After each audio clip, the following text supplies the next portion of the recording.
Hey guys, so I'm Dr. Jesse Riley. I'm the owner of Modern Movement Clinic. And today I'm just going to be hopping on here to do a presentation based around hip pain as it applies to runners.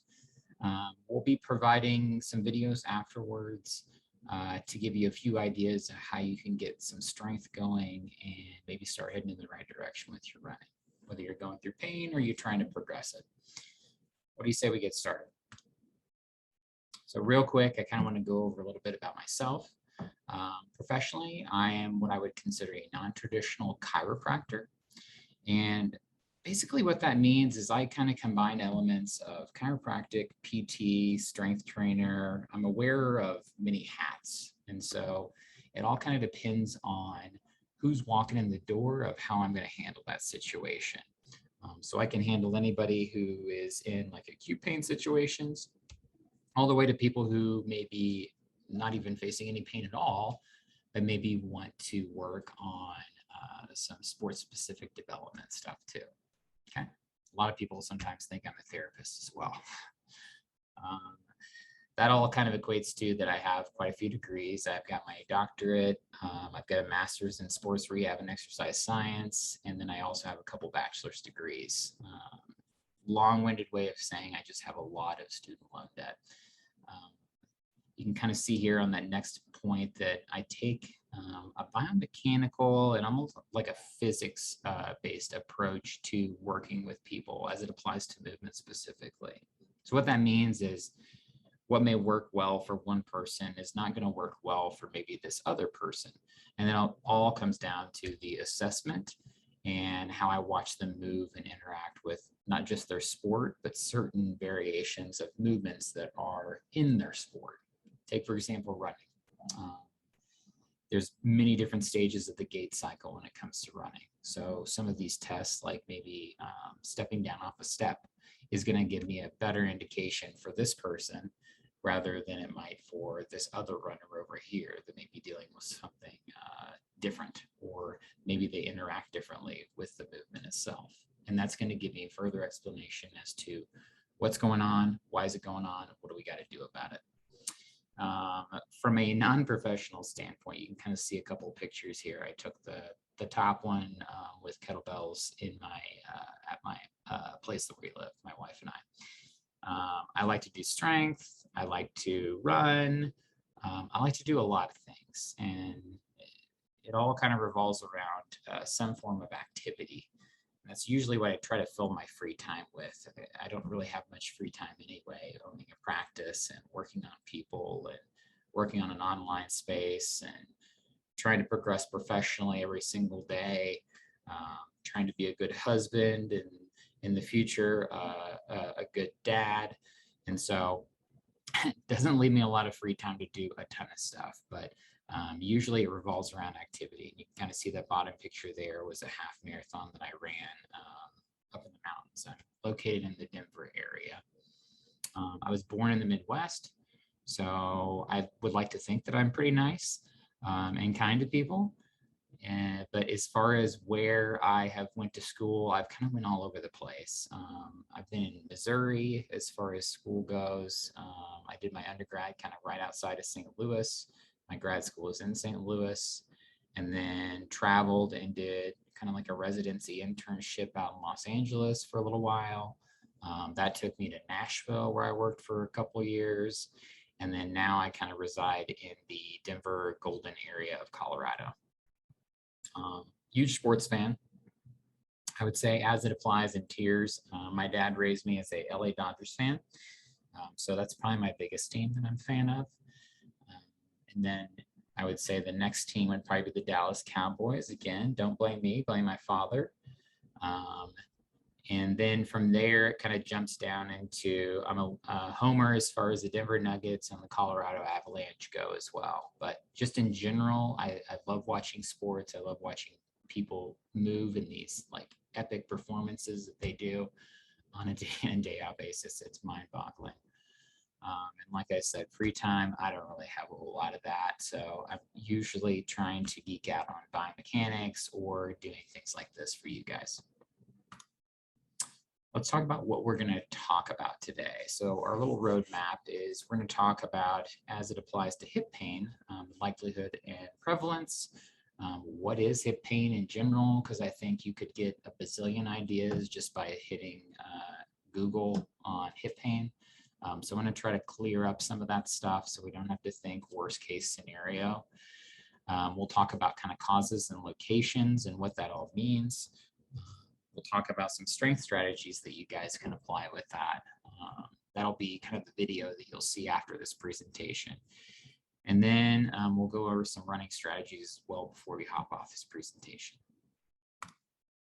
All right, so where do we get injured most commonly with running, and where does all of it get dispersed? So if you've had a running injury, you're in good company. Roughly about 80% of runners have some type of injury at some point in their running career. And I believe the stat is about 80% of them end up being an overuse type injury. So that's a good thing, meaning that we can manage that accordingly. Overuse kind of just applies to my training load is exceeding my recovery or training capacity, okay? And that's where strength is going to come in. Strength is ultimately going to increase your running economy, decrease the amount of time that you need to recover, and obviously make you stronger and have more power that's generated into the run stride itself. As you can see here in this picture, the knee is the most popular kid. And then from there, it's usually around like the shin and the calf area, involved with the ankle. The hip tends to be a little bit less.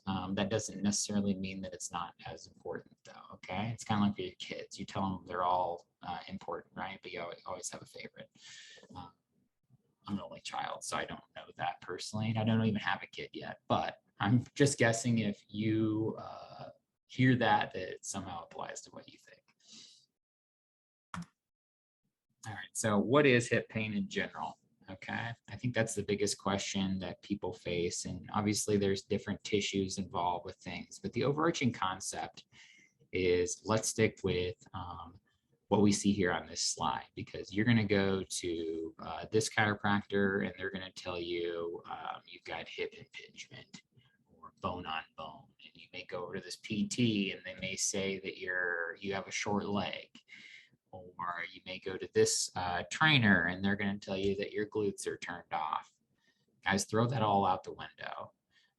When I hear those words, to me, and this is kind of where part of the therapist hat that I wear comes in with working with people, what does that go through your mind when you hear that? Kind of helpless, right? Like, what the hell am I going to do with a short leg? How do my glutes get turned off in the first place? And how do I get them turned back on? Do I need to reset the router? There's just so many things that I'm like, how did we get to this point of talking to a human being this way? And so I'm going to make it very, very simple here. Think about two different concepts here. We've got load and we've got capacity, as you can see on the slide here. And think about it in terms of like a teeter-totter or a weight scale. So on one side, we've got load, and on the other side, we've got capacity. Think about load in terms of how much stress or strain or intensity, volume, all of those kind of terms that we think about with training. How is that applied to one area, or maybe even just the entire body? Because, hey, who hasn't been stressed out before? That's when load exceeds capacity in your life and you get stressed out. And then on the other side, we have capacity. Think about capacity as like, how much of that load can that particular area or your whole body tolerate in a given amount of time? And so this is where you can think about your training blocks and that sort of thing. Like, as you're building up volume and that sort of thing, you may be sore all the freaking time. And it's because your body is clearly trying to defy the odds of what capacity is. Load is exceeding capacity. Now that's okay. In fact, if we're going to get better at running, we have to have load exceed capacity. Otherwise, we're not going to get stronger or more efficient at running, or our body adapt to the stresses of what running applies to it. But whenever we start to, and you kind of see this bottom part, whenever load heavily exceeds capacity, that's when we're flirting with pain, okay? And so just think about it that way, guys. It's way more simple to think about it that way than, oh my God, my left leg shorter, or the doctor said that my right glute is turned off, and I don't know what the hell that means, but I guess I'm doing these clamshells, turn it back on kind of thing. Throw all that out the window, okay? Because when we're in this state of pain, what do? We panic, right? And that's the worst possible thing we could do in general when it deals with pain. And so thinking a little bit more systematically, thinking a little bit more simpler is going to make your recovery way easier and way faster as it applies to your running injury. All right, so let's talk about locations and what the heck that even means, okay? It's like with real estate, like I put down there, it's all about the location. And so different tissues or different areas are gonna mean different things. We talk about the front of the hip. That's what we call anterior hip, okay? So you can have anterior hip pain. That's where it's gonna be kind of where everybody says you're stretching out your hip flexors. Part of your groin is typically involved with this sort of situation too, okay? When we talk about lateral hip, that's more like the right on the outside of kind of where your pocket sits into your jeans or your pants, okay? It can involve a little bit of the back portion, kind of upper part of your butt. And so then we're talking about tissues like your iliotibial band or your tensor fascia lata. That's what the ITB and TFL mean. And I would even include the glute medius as well, okay? And then when we talk about the posterior hip, that's when we're talking about things like your back pocket, essentially. Things that are going to be involved around the back pocket of your jeans or your pants. So we're talking about the larger part of your glutes. So glute max, or right underneath your buttocks, you have what's called the gluteal fold. That's going to be where your proximal hamstring is. Maybe your sacroiliac joint. Maybe you've had a sacral stress fracture before. That would be involved with this sort of situation. I would even throw in like sciatic type pain as well. So if it's traveling past the hip and down towards the knee sort of situation, I would include that as far as posterior hip pain, because that would be a referral pattern, right? It's referring from the back and you're getting nerve sensations that are going down the leg, okay? As it regards to running injuries, it really is simplified into two different things. It's either going to be a bone issue or it's going to be a tendon issue. And the reason why that is with running, running is a plyometric sport where, collectively speaking, it's about 2.5 to 3 times your body weight as far as when you strike the ground. That's how much force is being shot back up into your body, okay? And as it gets dissipated, so it's going to be a lot higher at your foot as it is to your hip. And the reason that is just by shock absorption, right? That's part of the reason why we want to do strength in the first place, is that's going to help minimize the amount of force that's being applied to the bones, okay? Also, with tendons, we think about it this way. Tendons are energy storage. And so going back to what I said about the running, it's a plyometric sport. And so tendons are going to have all the power distribution and store all that energy. So think about like a spring, okay? When I pull back my slingshot, it's storing all that energy. And then when I let go, it releases all that energy. That's exactly what a tendon does too.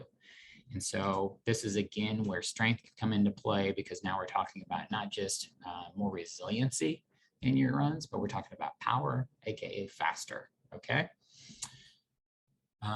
So working on strength is going to help kind of develop this safety net for us as it applies to bones, ligaments, and stuff like that, but also at the same time be doing better with developing your tendons specifically for the sport of running. Now, going back to what I was saying about the force, it's 2.5 to 3 times your body weight. You have to remember, though, that's only applied on one leg, okay? So think about how much you weigh, and then take that and times it by 2.5 to 3, and then now put it on one leg, okay? And I know that sounds crazy, but our bodies are super resilient to stresses that we apply to it on a day-to-day basis. And the problem that we run into with running specifically is, you see this last point, is we could be having volume spikes, or maybe we're not recovering well because we're stressed out at work, or maybe we've got a newborn and we can't sleep as much. Maybe we wanted to try out this new pair of shoes that isn't necessarily the best decision for us to be doing right now. As it applies to training, maybe I'm just only running right now and I am kind of new to the sport. Or maybe I'm not doing any cross training whatsoever. These are going to be situations that we need to look for as you and I meet, or you and a therapist meet, to kind of talk about how did we get to this point in the first place? Because that's usually the suspects as far as how did we get here with pain in the first place.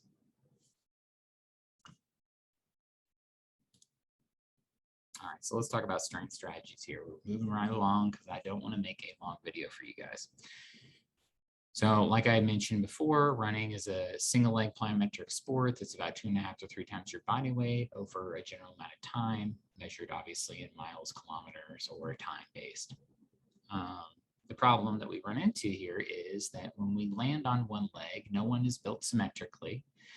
And so by proxy, we have multiple planes of motion on Earth, okay, because of gravity. And so when I think about running, like if I'm running towards you, towards the camera right now, that's called the sagittal plane, okay?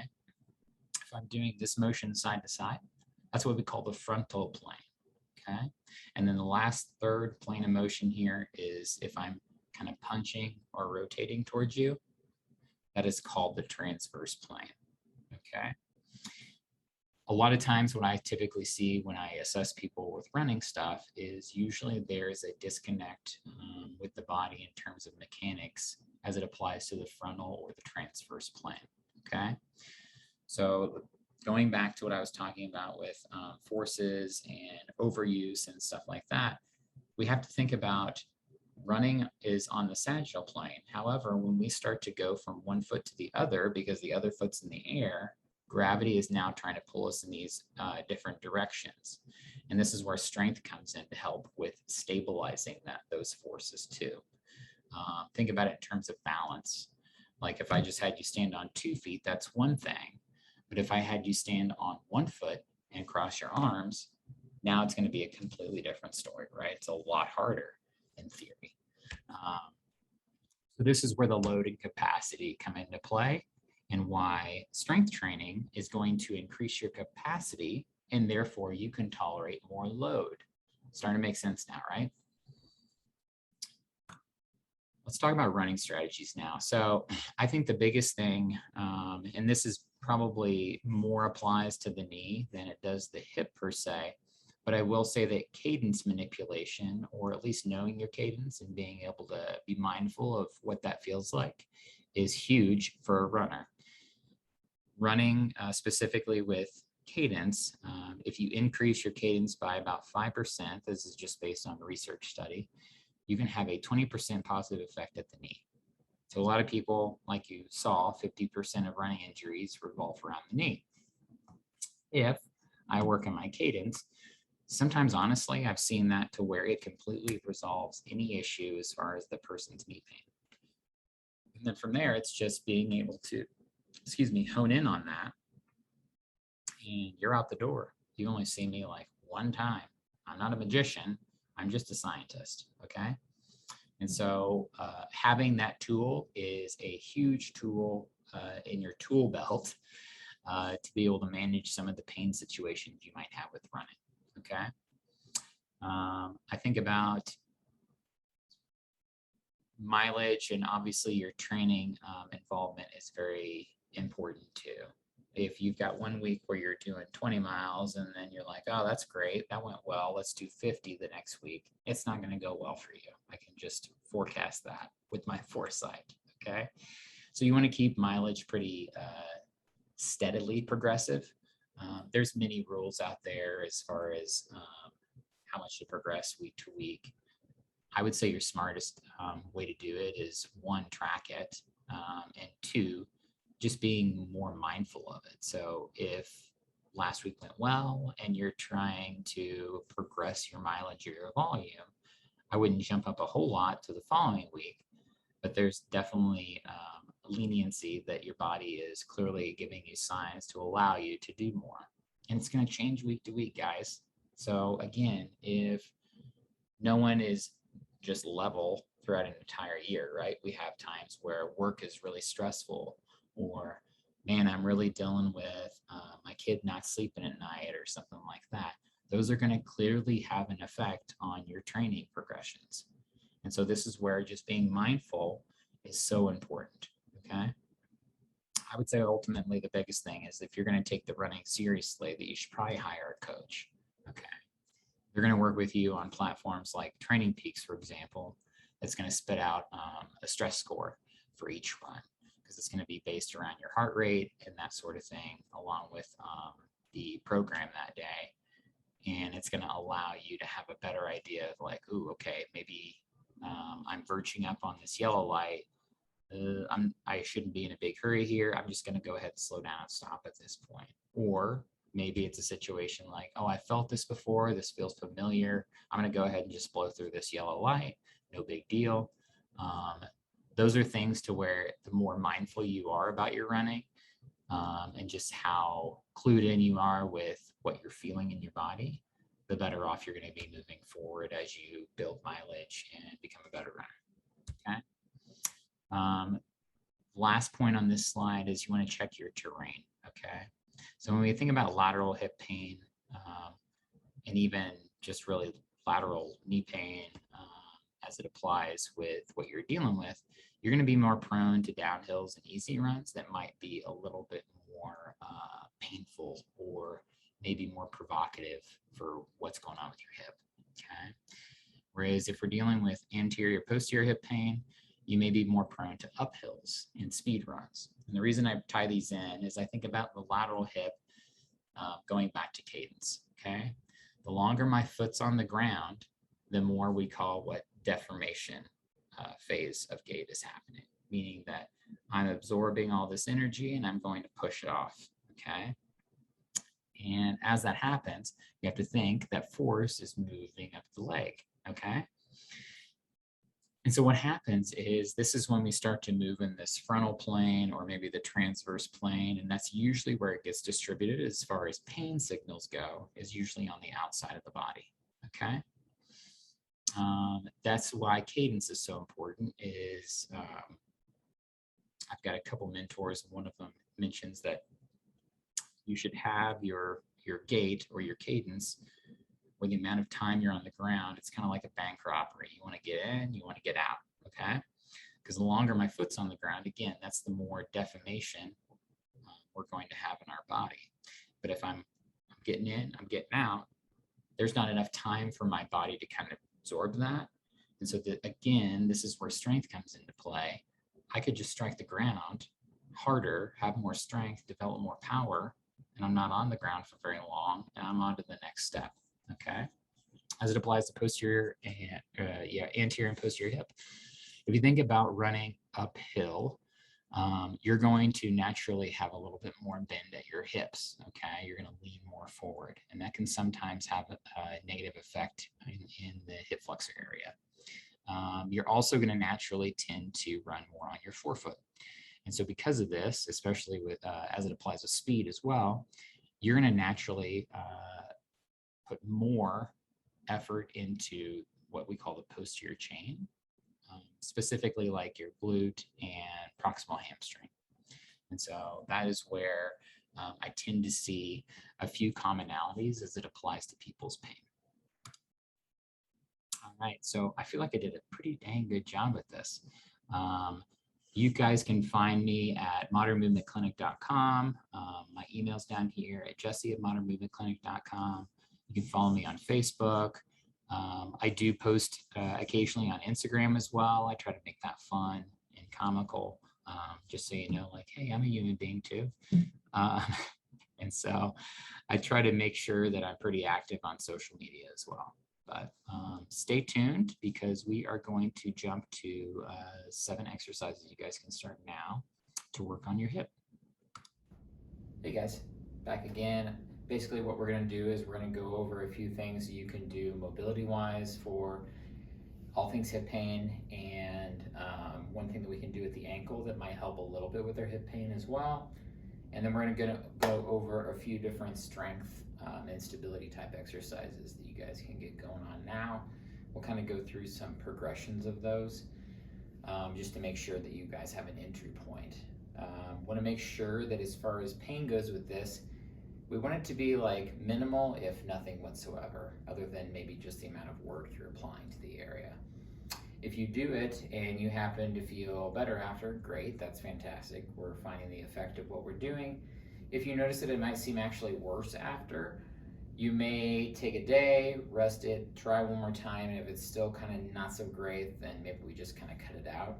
That might be where I would say you need to follow up with a movement professional just to kind of get things a little bit more assessed. But what do you say we get going? Hey guys, so one thing that you guys can do for lateral hip pain, maybe even a little bit into the anterior portion side of things too, is you can use foam rollers, or I have two different types of balls. I have a lacrosse ball and then like a pink rubber ball. Obviously the densities are going to be a little bit different, and I would say for the time being, if you're kind of new to this, I might use this against a door as opposed to what I'm going to show you here on the floor. All I'm going to do is I'm just going to take the ball as far as the working on the posterior or lateral parts of my hip. I'll put ball down. I'm going to kind of sit on it. I can use my hands to kind of distribute how much weight I want to put on the hip, and I'm just going to roll around on it. So there's a lot of information out there, we'll say, that talks about what all this is doing. It's not realigning fascia, it's not taking scar tissue away, it's not removing knots from muscles. All it's doing, guys, is it's just mitigating your pain. The nervous system is mainly the person that deals with the pain aspect side of things, and what it can do is it can tense up muscles in an area. What the ball can do is it sometimes, for lack of better words, kind of calms down that nervous system from holding tension in that area. That is literally all it's doing. No more, no less, that's it. And so the same thing can go for like a foam roller too. So I may just roll on this like so for about a minute or two. I can cross my leg over and kind of tense that tissue up just a hair bit more to get in the back part of the hip as well, okay? You can do the same thing for the front part of the hip. What I might suggest is using the foam roller. It's a little bit easier to get in there, but the same kind of concept applies to where I may place ball onto the ground, and I may have the front of my hip here, and again, I can kind of just roll almost like I'm doing a plank into this area, okay?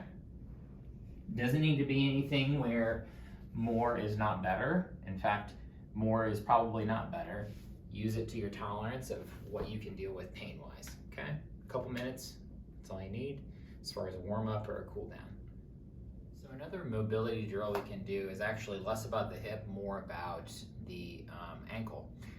Reason being is a lot of times, anything kind of lower extremity we have to think about, there's a lot of mechanics involved here, especially in the sport of running.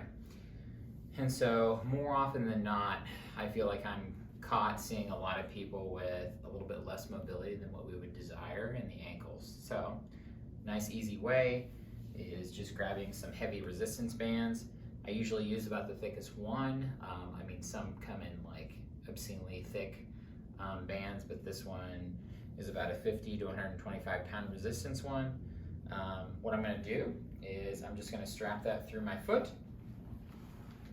You're going to anchor that to something that is probably a little more sturdy than this bench, but for the intents and purposes of it, you're going to build tension in that band, and the goal, I'll show you forward here first, is band goes right around the front part of your ankle, and it's pulling back as you're kind of lunging forward with your knee. And what I might even suggest is having your foot, think about it in the standpoint of big toe, little toe, back of the heel. You want those all pretty grounded when you're doing this. So I might keep those grounded, and I may angle my knee outwards and then come back. And then I may angle my knee straight forwards and come back. I'm going to kind of circle in between both of these back and forth. You could do it like so, where you're just mobilizing back and forth. Or if you'd like to, you can kind of hold that tension for a count of like 5 to 10 seconds, and then come back out, okay? I'll show you from the side here too. So imagine that the band is pulling me back this way.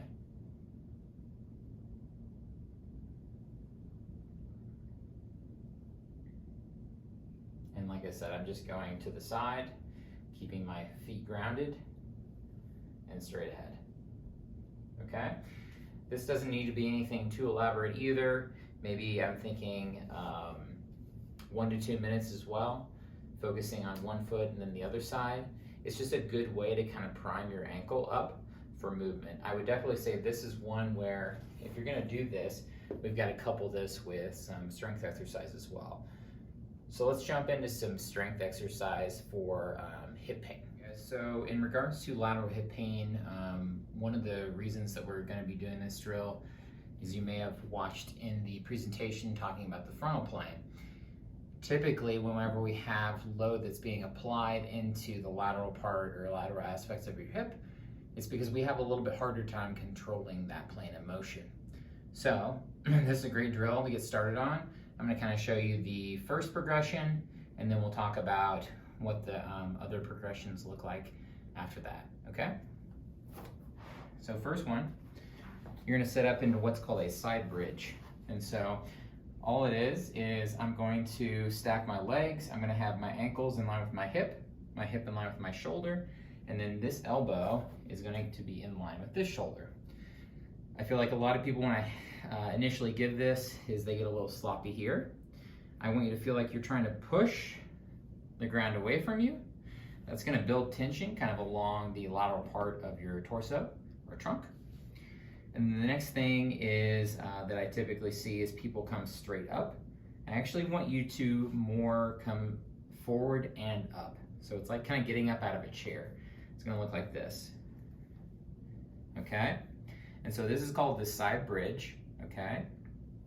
This is where I might start. And so you might hold this if you're really having a hard time with this as far as holding it initially.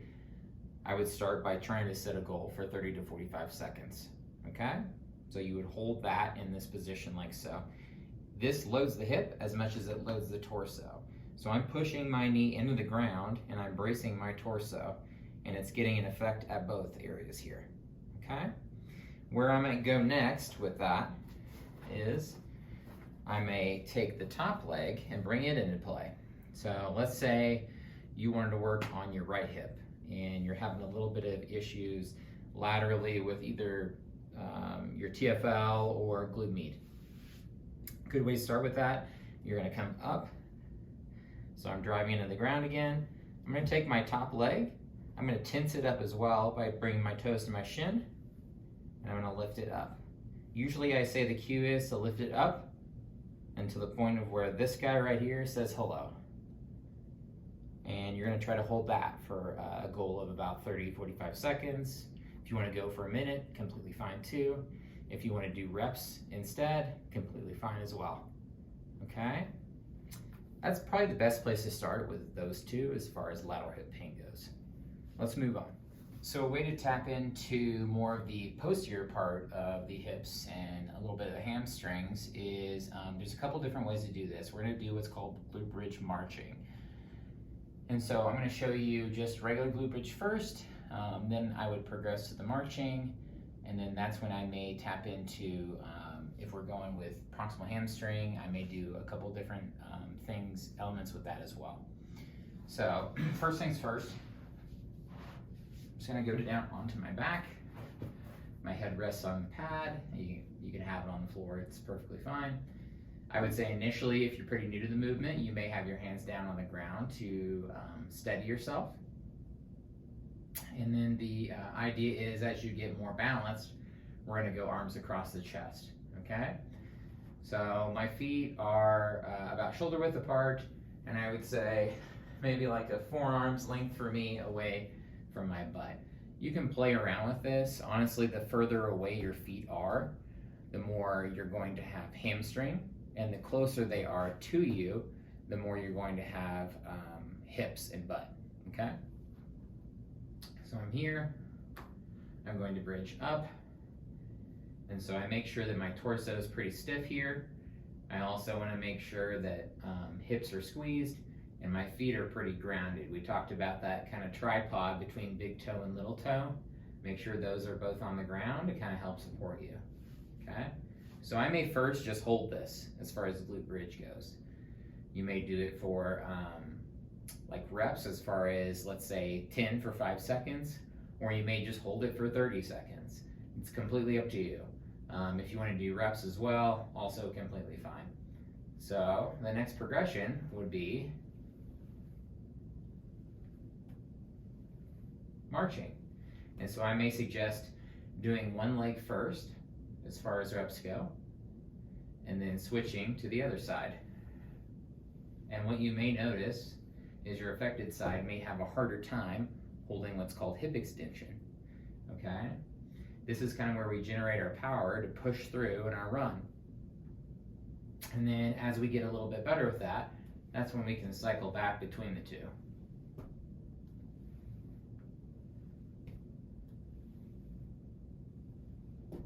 Okay? One element we can do to kind of tie in a little bit higher hamstring is I can use a platform to put my feet up on. So I may use this stepper, or a bench is another way. And I'm just gonna put my feet up onto the step. I could do heels, and that may tie in a little bit more like middle belly hamstring, but I'm actually gonna use my ball of my feet on it to generate a little bit more extension and tie in a little bit more proximal hamstring. So I'm here, and I'm gonna drive through, and I get a lot more tension kind of built up into my proximal hamstrings by doing that, okay? Same rules apply as far as the progression goes with the movement. It's just an element that you can add to tap into a little bit lower into the hips. Okay, in regards to the anterior hip, so this one and the next one, what we'll show kind of encompasses that. And what we're talking about there is more right here as far as hip flexors go. However, with the caveat that a lot of our adductor or groin muscles that do a little bit of what we call adduction can play a role here too. So this one is going to be a little bit more of hip flexors themselves truly, and then the next one will tap into groin muscles a little bit more, okay? They all have the action right around here, so between like here and here of flexing the hip, okay? So that creates that knee drive. I'm going to be using a resistance band. As far as the intensity goes, it kind of is up to you. It's all personal preference. I would say, you know, if I had to give you advice, I would start small and kind of work your way up as far as tension goes, okay? It's just a looped resistance band, okay? I'm going to place this around my feet. And what I'm going to do is I'm going to go into what's called a high plank position, or mountain climber. It looks like a mountain climber. So, it'll be like so. I think one of the tricks here is making sure that our torso is kind of stiff. So I'm going to stiffen up like someone's about to punch me. You can kind of notice that I go into a little bit of a posterior pelvic tilt by doing that. So I squeeze, tilt, and then I'm going to take legs out like so. And the objective here is to drive that knee up, and I may start by just initially holding that for about 3 to 5 seconds. Okay? You're going to notice as the resistance gets harder or you start to fatigue a little bit more, you're feeling this in your torso as well. Okay? Completely fine. In fact, we kind of want your torso to be working with hip flexion in the first place. And so this is a nice way to kind of tie in a couple systems at one time. So I may do like 10 apiece, holding for about 3 to 5 seconds. If you want to make it harder, I think the hardest way is just by increasing your band resistance. Let's jump over to our next one called Copenhagen.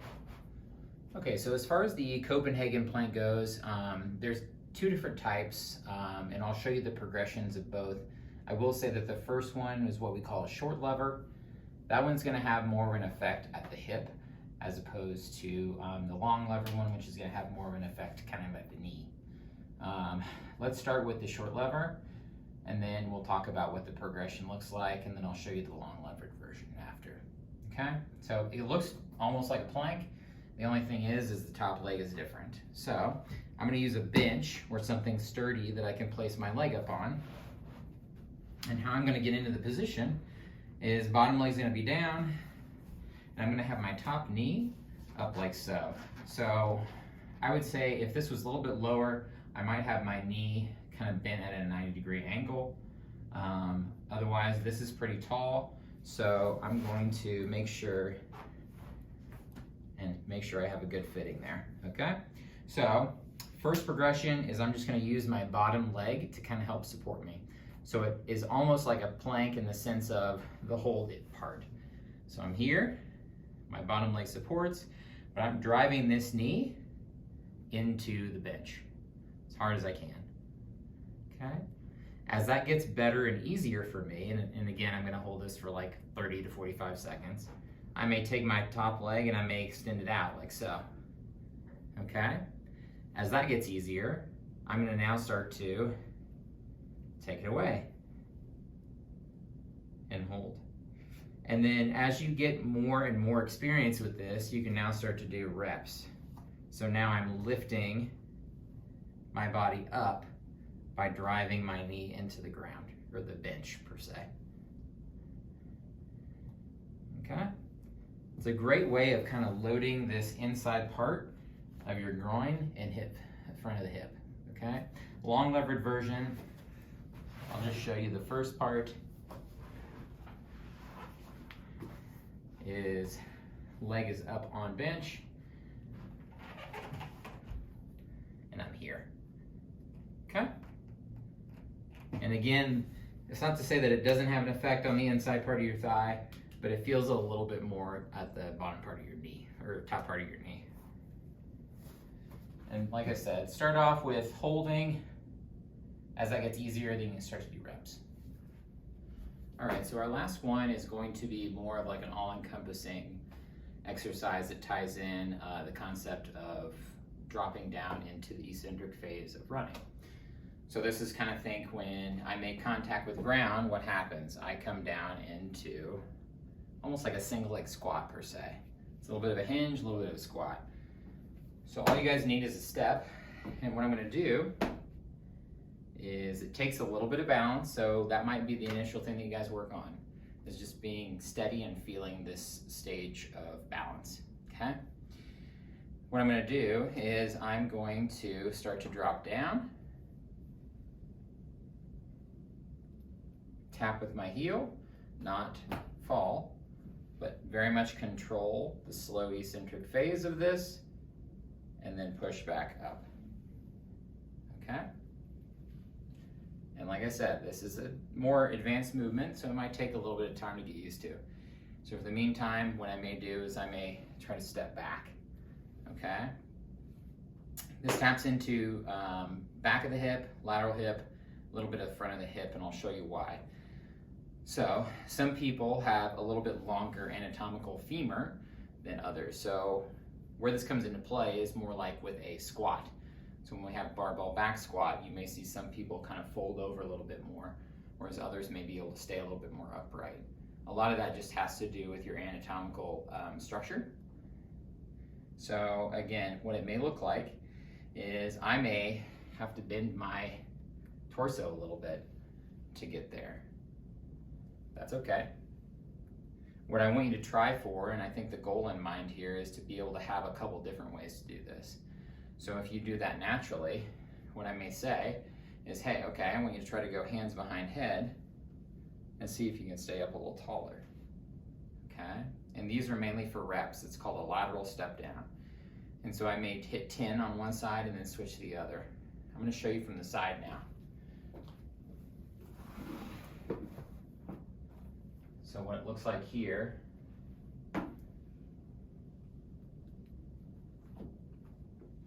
is, again, I can go a little bit more upright,